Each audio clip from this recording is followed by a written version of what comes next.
2 दिवसांपूर्वी मुलगी बघायला गेलो होतो आणि मला जो अनुभव आला तो अनुभव मी तुमच्या समोर मांडत आहे। जळगावचा एक मित्र आहे, क्लास 1 ऑफिसर आहे। त्याने माझ्यासाठी स्थळ काढलं होतं। म्हटलं रोहित 2025 मध्ये तुझा लग्न करायचा प्लॅन आहेच, तर आपण जाऊन मुलगी बघून येऊया। माझ्या मित्राचीच बहीण आहे। म्हटलं ठीक आहे जाऊया। गेलो। मुलगी राजकीय घरातली आहे, वडील माजी जिल्हा परिषद सदस्य आहेत। मुलगी दिसायला खूप सुंदर आहे। गेलो त्यांच्या समोर बसलो। बराच वेळ चर्चा झाली, जवळपास अर्धा तास। त्या अर्ध्या तासामध्ये काही मेजर प्रश्न विचारले, ते मी तुम्हाला सांगतो। त्यांनी मला विचारलं की तुमचा इन्कम किती आहे।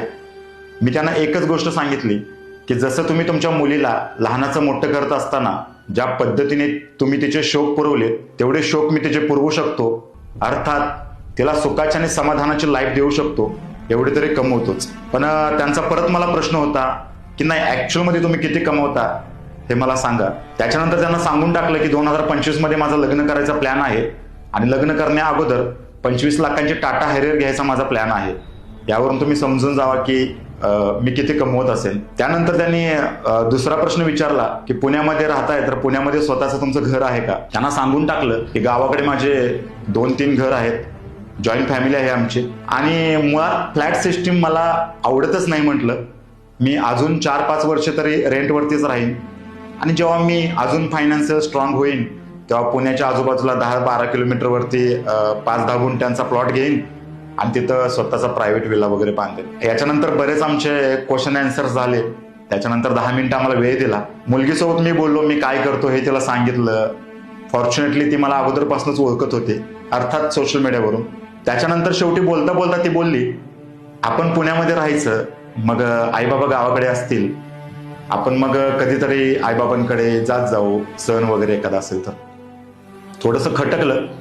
तिला म्हटलं ठीक आहे, म्हटलं तुझं हे मत असू शकतं, परंतु तुझ्या सुद्धा भावाचं लग्न होणार आहे, आणि तुझ्या भावाचं लग्न करत असताना तुझ्या भावाच्या होणाऱ्या बायकोने जर अशी डिमांड ठेवली तर तुमच्याही पचनी पडेल का, याचा थोडासा विचार करा। तर हातावरच्या फोडासारखं जपून माझ्या आईने मला मोठं केलं।